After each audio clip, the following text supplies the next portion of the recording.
السلام علیکم ورحمۃ اللہ وبرکاتہ۔ ڈیلی 1 پیج کے شعبے سے آج کے پیج کا نمبر ہے 514، سورۃ الفتح۔ آیات ہیں 24 سے لے کر 28 تک۔ اعوذ باللہ من الشیطان الرجیم۔ وَهُوَ الَّذِي كَفَّ أَيْدِيَهُمْ عَنكُمْ وَأَيْدِيَكُمْ عَنْهُمْ بِبَطْنِ مَكَّةَ مِنْ بَعْدِ أَنْ أَظْفَرَكُمْ عَلَيْهِمْ وَكَانَ اللَّهُ بِمَا تَعْمَلُونَ بَصِيرًا۔ صلح حدیبیہ یعنی مکان حدیبیہ میں جو احسانات ہوئے تھے اس کا ذکر ہے۔ وہی ذات ہے جس نے روکا ان کے ہاتھ تم سے، اسی طرح تمہارے ہاتھ ان سے۔ جگہ کون سی؟ ببطن مکہ تھا۔ بطن مکہ تھا یعنی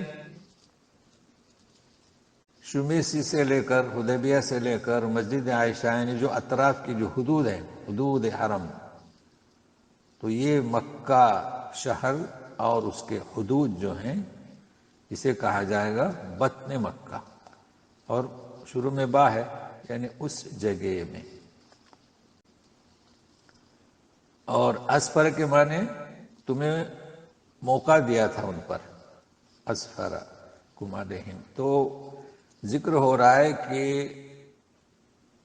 وہ لوگ تم پر حملہ کریں حدیبیہ میں، انہیں روکا، اور تم ان پر حملہ کرو، تمہیں بھی روکا۔ تو اس سلسلے میں جو ہے 80 افراد اسلحہ سے لیس قریش نے بھیجے تھے کہ موقع پا کر نبی کریم صلی اللہ علیہ وسلم مسلمانوں پر حملہ کریں، مگر اللہ کی توفیق کہ وہ پکڑ لیے گئے، مگر انہیں قتل نہیں کیا بلکہ چھوڑ دیا تاکہ جنگ نہ چھڑے۔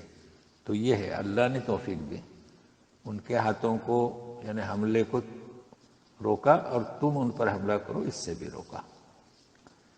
اور اصل میں اللہ تعالیٰ تم جو کچھ کرتے ہو اس سے خوب واقف ہے۔ اب انہی لوگوں کا ذکر ہے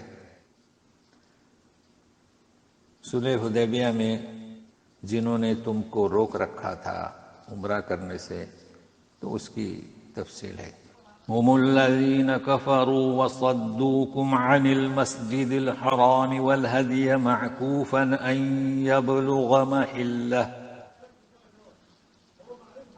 ولولا رجال مؤمنون ونساء مؤمنات لم تعلموهم أن تطؤوهم فتصيبكم منهم معرة بغير علم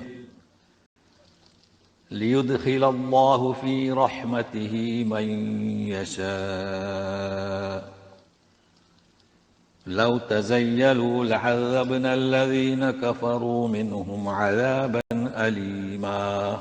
یہی تو لوگ ہیں ہم الذین کفروا، جنہوں نے کفر کی روش اختیار کی اور روکا تمہیں مسجد حرام میں داخل ہونے سے۔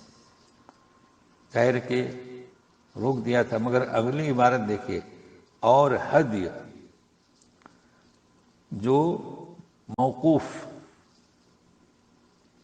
کہ پہنچے محلہ، ہم اس کے ترجمہ کرتے ہیں قربان گاہ پر، تو محلہ جہاں انہیں جا کر حلال کرنا ہے، ذبح کرنا ہے۔ تو یہاں نوٹ کر لیں، ہمیشہ کلام پاک میں جب حج کا بیان شروع ہوتا ہے تو وہاں پر الہدی کا لفظ آتا ہے، اضحیہ کا نہیں۔ اضحیہ تو جو ہم بقری عید پر جو قربانی دیتے ہیں اس کا نام ہے اضحیہ، اور جو معتمر یعنی عمرہ کرنے والا اور حج کرنے والا اپنے ساتھ جو جانور لے کے جاتا ہے اس کا نام ہدی، اور معکوف یعنی اسے روکے رکھتے ہیں۔ حاجی لوگ بھی جانور لے آتے تھے تو مینا پر جانے تک وہ رکا ہوا رہتا تھا، یعنی ذبح نہیں کرتے تھے۔ اچھا، اب یہ معتمر یہ ہمارے سمجھ میں نہیں آتا ہے، چونکہ آج کل معتمر کوئی جانور نہیں لے کے جاتا ہے ذبح کرنے کے لیے، لیکن اس وقت معتمر بھی لیتے تھے، جانور ساتھ میں جو ذبح کرتے تھے صفا کے پاس۔ تو ظاہر ہے کہ مسجد حرام میں لوگوں کو بھی جانے سے روکا تو جانور بھی نہیں جا سکے۔ اب یہاں سے شروع ہو رہا ہے جو اللہ تعالیٰ نے احسان کیا مزید کہ اگر مومن مرد اور عورتیں مومنہ تم جنہیں نہیں جانتے تو اس کا خوف نہ ہوتا کہ تم انہیں روندو اور پھر تمہیں جو ہے معرتن یعنی تمہیں جو ہے نقصان پہنچے بغیر جانے بوجھے بغیر علم۔ یہاں کیا بات ہو رہی ہے کہ اللہ تعالیٰ نے تمہارے ہاتھ تم سے اس لیے روکے کہ اگر تم حملہ کرتے تھے مکہ پر جنگ ہوتی تھی تو اس صورت میں وہاں کچھ ایسے مرد اور عورتیں تھیں جو ایمان سے مشرف تھے، لم تعلمہم تمہیں ان کی کوئی خبر نہیں۔ اب اگر حملہ اور ہوتے تھے تو انہیں رون دیتے تھے، پھر تمہیں معلوم ہوتا تھا تو تمہیں تکلیف پہنچتی تھی۔ تو گویا کہ تمہیں جو ہے بغیر علم کے یہ مسئلہ پیدا ہو جاتا، تمہیں اس کی خبر نہیں کچھ۔ اچھا، تو ایسا نہیں ہونے دیا، یعنی جنگ نہیں ہونے دی۔ اب مقصد تاکہ اللہ تعالیٰ اپنی رحمت میں جسے چاہے داخل کرے، یعنی دیکھیے انہیں باقی رکھا اور بعد میں وہ مدینہ میں پہنچے، یعنی فتح مکہ، یعنی بہت کچھ ترقی حاصل ہوئی، تو اللہ نے اپنی رحمت سے انہیں نوازا جسے چاہتا ہے۔ ہاں اگر علیحدہ ہوتے، لو تزیلوا، مسلم کافر علیحدہ ہوتے تو پھر ہم کافروں کو جو ہے سخت عذاب دیتے۔ تو گویا احسانات حدیبیہ میں جو ہوئے اس کا بیان ہو رہا ہے، اور مکہ پر حملہ یا کہ جنگ یہ اس وجہ سے نہیں ہوئی، اس کا ایک اہم نقطہ بتایا جا رہا ہے کہ وہاں پر ایسے لوگ تھے جو ایمان چھپائے ہوئے تھے، تمہیں اس کی خبر نہیں تھی۔ اب مزید دیکھیے، اذ جعل الذين كفروا في قلوبهم الحمية حمية الجاهلية فأنزل الله سكينته على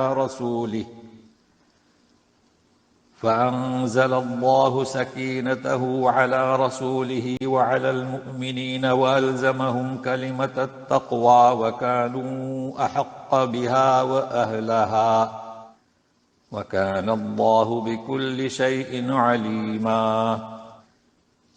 جبکہ جگہ دی کافروں نے اپنے دلوں میں الحمیہ، حمیت یعنی آر، غرور۔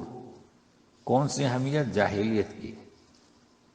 مطلب یہ کہ انہوں نے اپنی توہین سمجھی، یہ ہے حمیت الجاہلیہ۔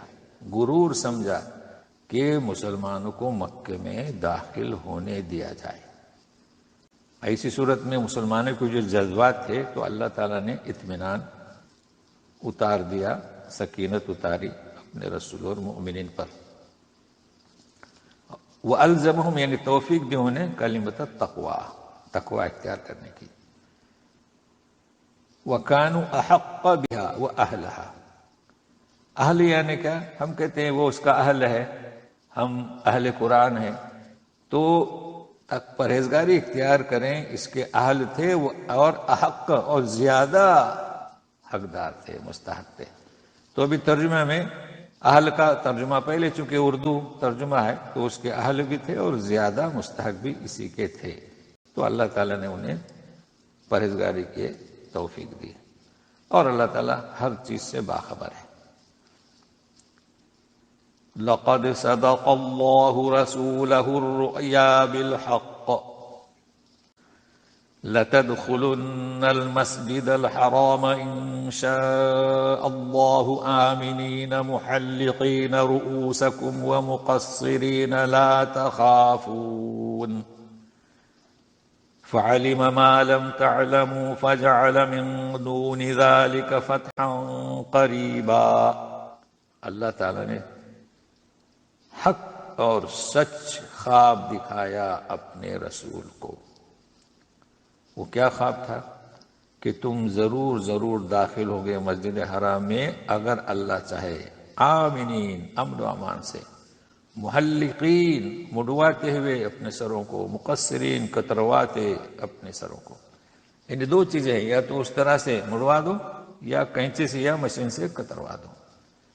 یہ ہے طریقہ عمرہ اور حج کے بالوں کو اتارنے کا بغیر خوف کے. چنانچہ نبی کریم صلی اللہ علیہ وسلم نکلے اس خواب کی بنیاد پر، مگر یہ نہیں خواب میں دکھایا گیا کہ اسی سال جی، لیکن داخل ہوئے، پھر اس کے بعد میں آئے اور عمرہ کیا. تو یہ خواب جو ہے اس طریقے سے اس میں بالکل بعین ہی یعنی نئی چیز دکھائی جاتی. تو دکھایا گیا کہ داخل ہوئے، لیکن کب داخل ہوئے یہ نہیں خواب میں دکھایا گیا. تو دکھایا گیا کہ داخل ہوئے، مگر ایک اس سال نہیں بعد میں. اب ایک مزید احسان فعلم، اللہ تعالیٰ نے جانا جو تم نہیں جانتے تھے. مطلب ہے کہ جذبات جو مسلمانوں کے تھے لیکن اللہ تعالیٰ بہتر جانتا تھا، تو کر دیا اس کے سوا تمہارے لیے قریبی فتح، نزدیکی فتح کہیں. مطلب ہے کہ مسلمانوں نے جو صلح اختیار کی یہی بہتر تھی، اللہ بہتر جانتا تھا، مگر ان کے جو جذبات تھے مکہ میں داخل ہونے کے، تو اللہ تعالیٰ نے ان کے جذبات کی قدر کرتے ہوئے قریبی فتح، یعنی کیا، ابھی تو تم واپس چلے جاؤ. بظاہر معلوم ہوتا ہے کہ یہ فتح نہیں، لیکن حقیقت میں یہ بھی فتح ہے. تو ہم نے قریبی فتح یعنی کیا، فتح خیبر یہ عطا کی، اور اس کے بعد فتح مکہ بھی اور سارے فتوحات بھی. والذی ارسل رسولہ بالہدى ودین الحق لیظہرہ علی الدین کلہ وکفی باللہ شہیدا. وہی تو ہے جس نے اپنے رسول کو ہدایت اور دین حق کے ساتھ بھیجا تاکہ لیظہرہ، سارے جو ادیان ہیں، یہودیت ہو، نصرانیت ہو، مجوسیت ہو، اس پر غالب کرے. اور ہوا. اور کفا باللہ شہیدا، اور اللہ تعالیٰ گواہی دینے کے لیے کافی ہے. تو یہاں دو چیزیں ہیں. پہلی بات یہ ہے کہ تاکہ سارے ادیان باطلہ پر غالب کر دے، اور ہوا. کب تک ہوا؟ جب تک کہ مسلمان اس دین پر یا اس دین کے عامل تھے، حقیقی تقاضوں کو پورا کرنے والے تھے. اب رہا سوال، اللہ ہی کافی ہے گواہی کے لیے، یعنی آپ ناراض نہ ہو. اگر کوئی آپ کی بات کو نہیں مان رہا ہے تو اللہ تعالیٰ تو کافی ہے نا جی. اب اس میں تیسری بات، آج بھی مسلمان اگر اپنے اس سچے اور پکے دین کے تقاضوں کو پورے کرے اور مکمل دین کو اپنائیں تو اللہ تعالیٰ کی جانب سے توفیق، مدد، نصرت حاصل ہوگی اور انہی کا غلبہ رہے گا. مگر چونکہ اختلافات ہیں امت مسلمہ میں، اور کلام پاک کو، احادیث صحیحہ کو، سچے پکے دین کو ترک کیے ہوئے، اس لیے یہ ضبوط ملی ہے. تو آج اتنا ہی. والسلام علیکم ورحمۃ اللہ وبرکاتہ.